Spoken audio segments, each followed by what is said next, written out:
Hey there, Rivermen fans. I'm Jason Ruff. It's time for another episode of Trudel's Take, presented by Premier Epoxy.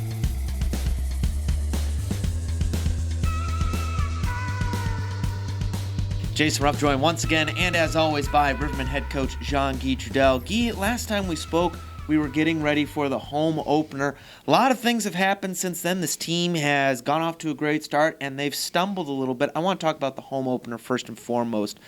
There have been a lot of good atmospheres in this building, but I don't think I've ever heard it get as loud as it got in here when Alec Hageman, Zach Wilkie, and Tristan Trudel were introduced in the starting lineup. That was a special moment, I think. It was. It really was. A great crowd. Great job by the front office and the fans of Peoria coming together and making sure we make it a special event. And every single first game, we're celebrating Bruce Sowers, we're celebrating hockey in Peoria. So it was a lot of fun. And you understand also there's always a few popular guys on the team. And I mean, Alec Hageman has done so much for this organization. And then I think Zach Wilkie's kind of following in his shoes also. So it was a lot of fun. And then you have the local kid in Tristan. So that was pretty special for an old man, and it was a lot of fun. But the most important thing is I think we gave a pretty good show to our home fans here with a 6-1 win.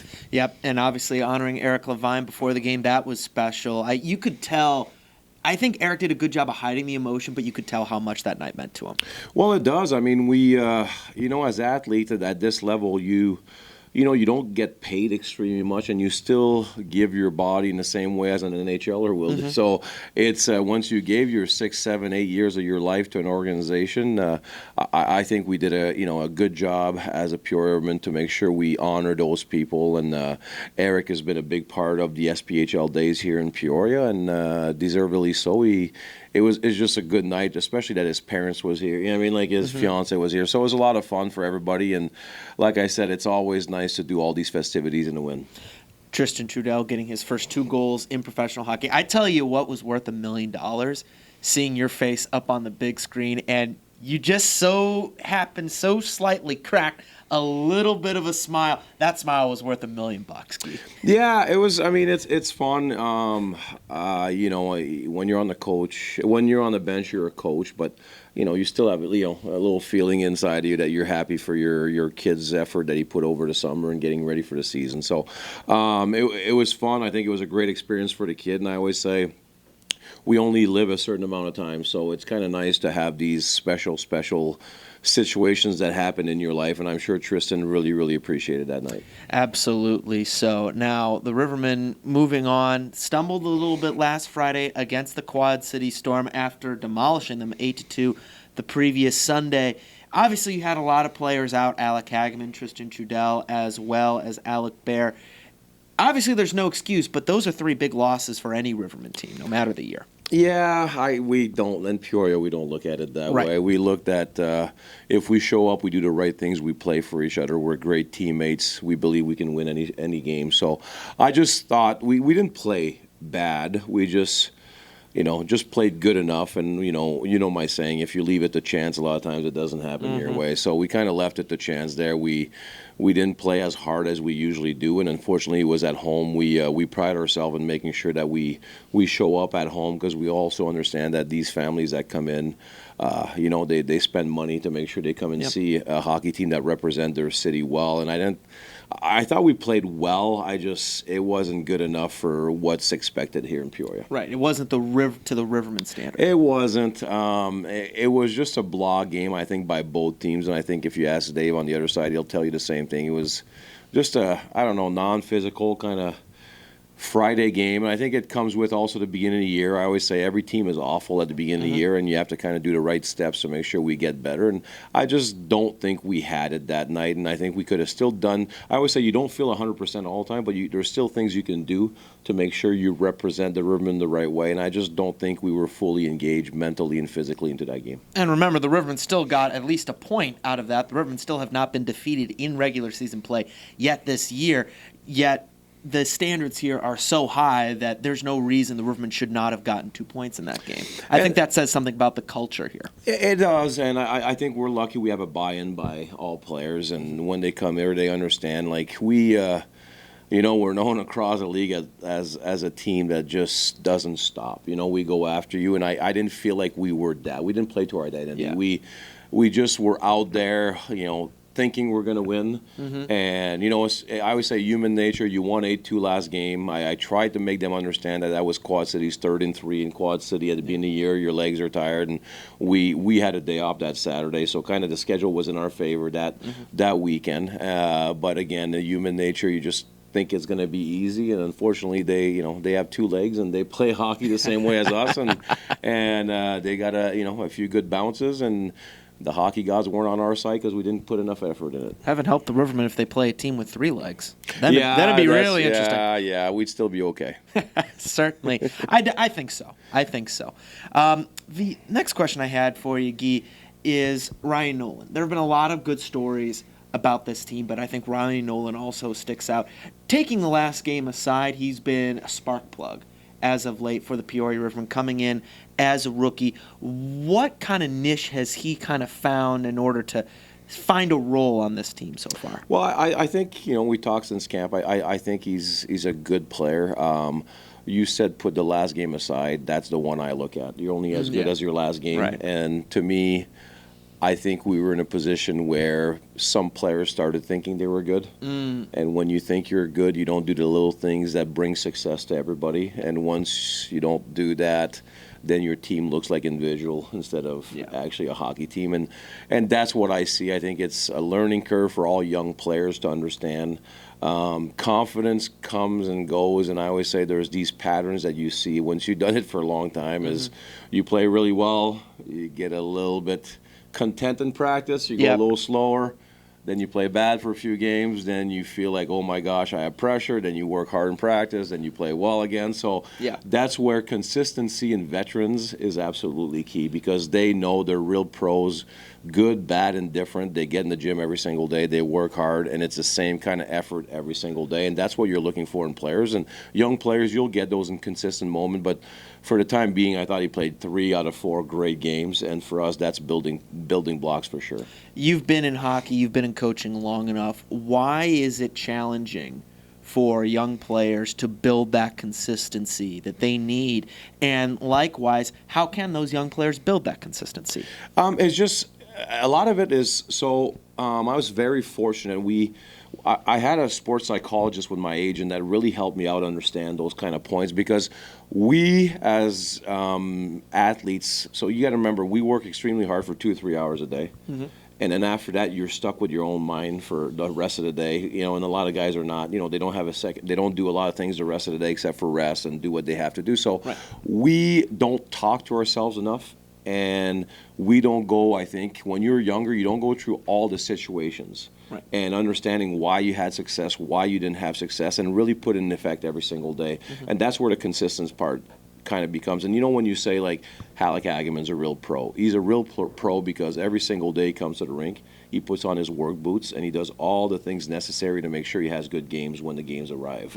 And that's where the young guys have to learn. I'm not saying they're not putting work. I'm saying mentally and physically, it's a challenge every single day to try to be up to the situation, understand the situation, and talk to yourself about what you can do better to accomplish what your goals are. And that's where the consistency comes in. And you could see in every young player, like I said, I think Ryan has a great start to the year, but as a coach, you always look at the last game. And I thought they were a little bit too content to what they did since the beginning of the year, and we didn't get enough. And that's for all players. I thought we only had probably 1 or 2 players who really played a Riverman way that last game. Right. It's very hard to get to a place where you're like either an Alec Hageman or a Zach Wilkie or a Jordan Ernst, who with every single game you know what you're going to get, finding that consistency. And look at Jordan. I mean, Jordan, the first 2 years with me, he was not consistent at all. Now mentally, I think he's in a great place.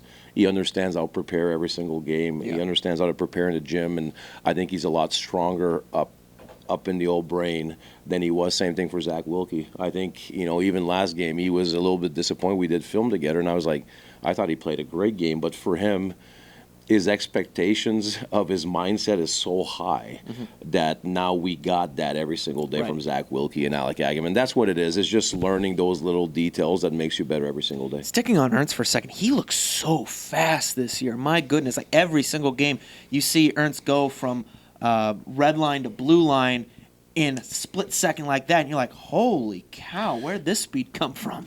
From his mental, I think his mindset is different. Like every player, so you start at the pro level, you're chasing a lot. You want to chase the ECHL, you want to chase the AHL, you want to chase everything except being in the moment every single day and getting better. I think he's at peace with himself right now. He understands who he is. He understands who he is as a player, and that's leadership. I always say great leadership is understanding who you are and what you do well.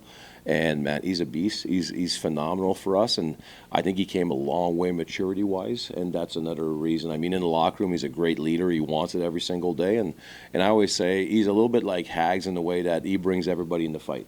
Like, even if you don't have legs, you see him go, you see him finish, you see him going to the net, and you don't have a choice but to do it. So those are important guys, and I think we are at 5 or 6 of those guys right now. We're trying to build to 19 of guys that, bring you into the fight every single day. Once we're there, we're going to be very hard to stop.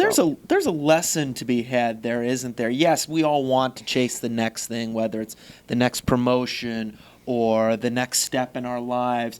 But I feel like the more we try to push for it, the farther away it gets. And yet it always seems like when we accept where we are and really focus on the process, being consistent, it seems like that next step gets closer and closer. It is, because you're just content in the moment. The problem is when you chase, you're never in the moment. And, we ask all our players to find a zone. Okay, this game, this practice, find your zone and just focus completely. Yeah. If you're always chasing and you just can't find the zone. And we want players to move up. The only difference is when you're here, just completely be here. Just be happy with what we have here. Same thing for you. I'm sure one day you want to be in the NHL, and I don't blame you. But if you just keep looking at that and want that, you won't do your job here. Once you don't do your job here, you'll never get to where you want to be. Right. So for me, it's, we live in a fast world, and sometimes you just got to take a step back, appreciate where you are, and actually work on that moment, and then the next moment will come. We also live in a world where everything bombarded to you as media is like, chase this, chase that, get this, get that. It's hard to stay in the moment in this, like you said, this fast-paced world with all the social media and the pressures and the media guys yelling in your ear about how good you guys are on occasion. And that's the thing with social media. It seems like everybody wants to live everybody else's lifestyle. You look at your old teammates during the NHL, you're in the SP, you're like, man, I got to be there. Then all of a sudden you try to do things without knowing, your selfish instincts come in and they take over you.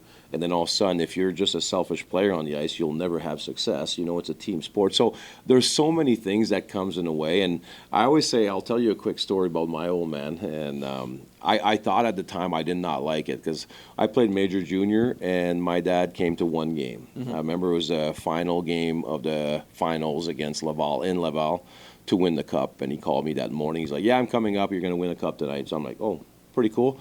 I'm like, okay, because he never, for 4 years, I've never seen a guy. And, looking back at it now, he made one game out of 5 years.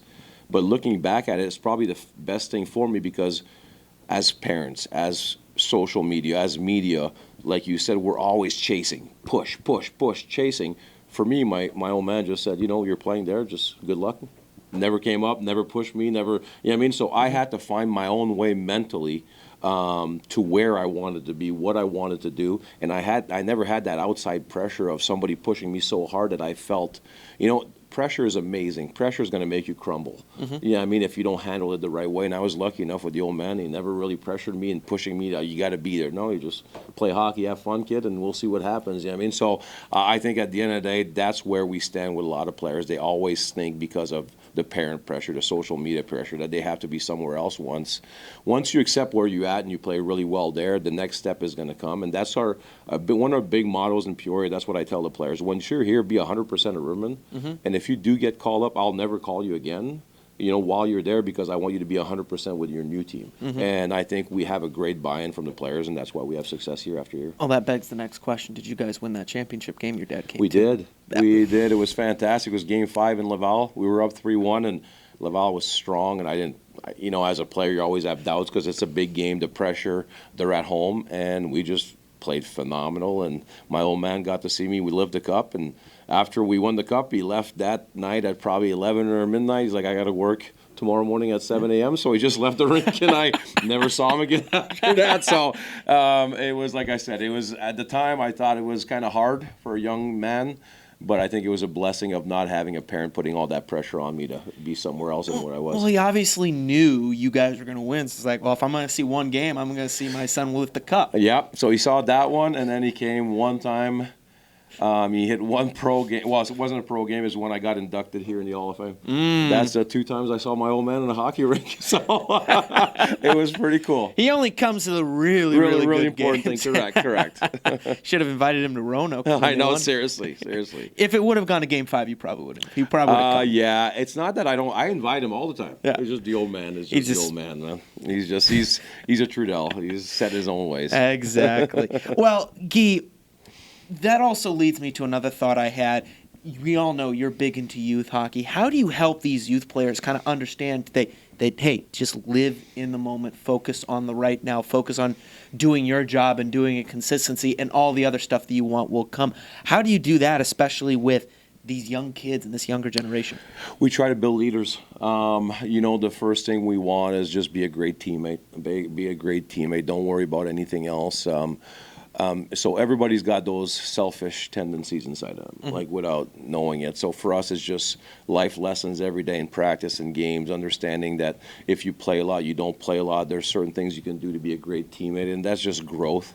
It's harder at that age because they don't always understand it. But I think if you put the message in their brain at one point, it's in there. At one point, those kind of life lessons, those leadership lessons are going to come out and make sure they make better people. Because I don't care if I want them to love the game. I want them to have passion for the game.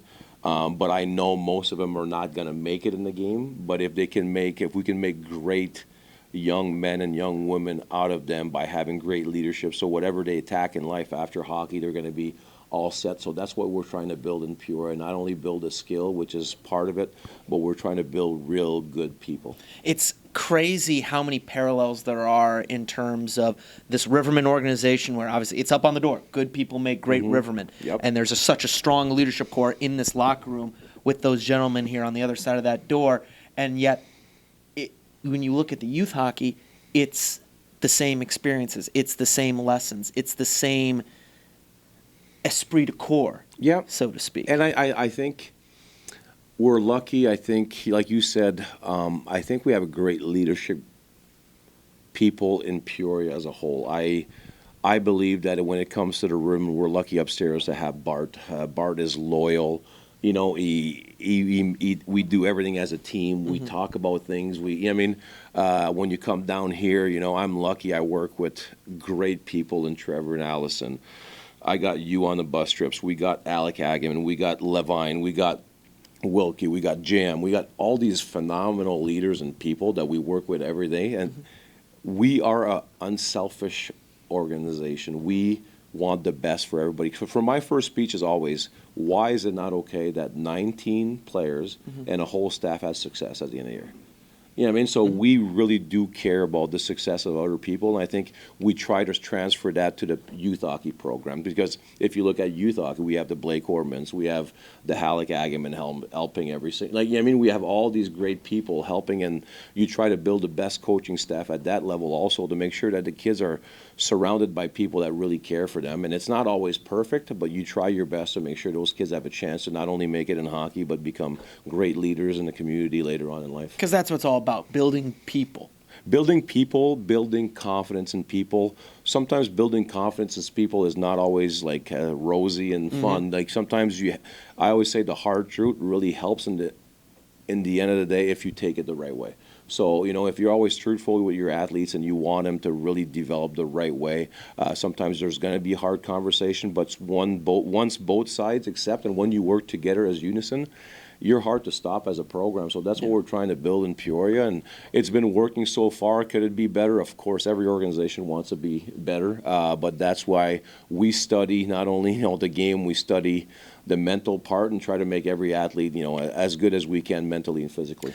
Let's bring it back to the Peoria Rivermen. Obviously a big game, only one game this Friday against the Evansville Thunderbolts. What is the next step? Following a game that certainly some disappointment to it, what is the next step for this team in order to get them to take that next step and be ready for Evansville? Next step is just consistency in our mindset and our effort as a team. I just want to see.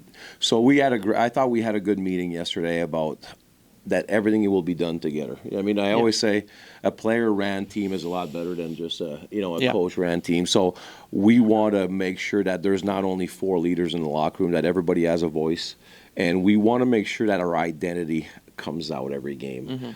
We have certain things that we talked about yesterday. I think a lot of guys had a great voice. I think Andrew Durham came out with some great points, and I really want them to buy into those points of what we want to become as a hockey team. And if we do that, we're just building blocks, man, because it's the beginning of the year.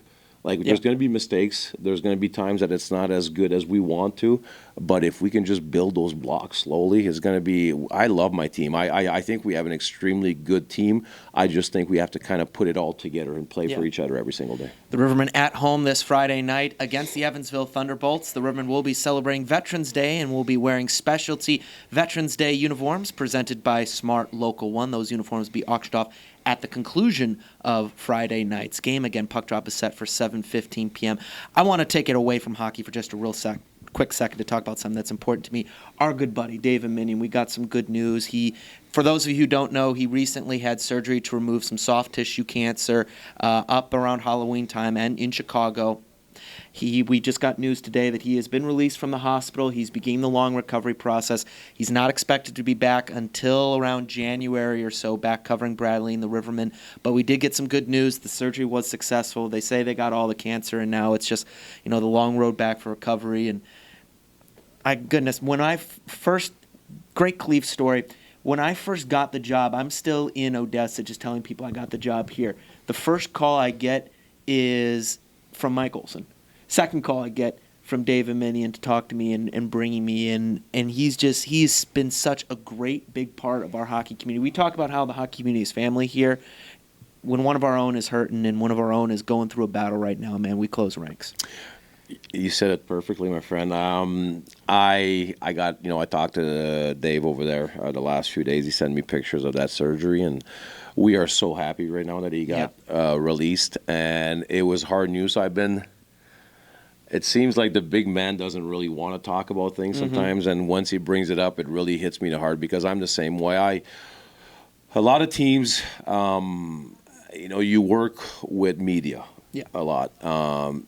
We are so fortunate that our media guy, Dave, takes care of us. Yeah. He really does care. He fights for us to be in a good place in the paper the guy really is part of our family. He's a phenomenal friend. We care for him so much, and we're so happy. And like I said, all the love, all the good thoughts his way. I think as a community and as fortunate as we are to have Dave writing stories on us every single day, not just us. I mean, what he does for sports in the Peoria area, it's absolutely phenomenal. So Dave, we love you, buddy. Healthy recovery, big guy. I'll probably see you soon.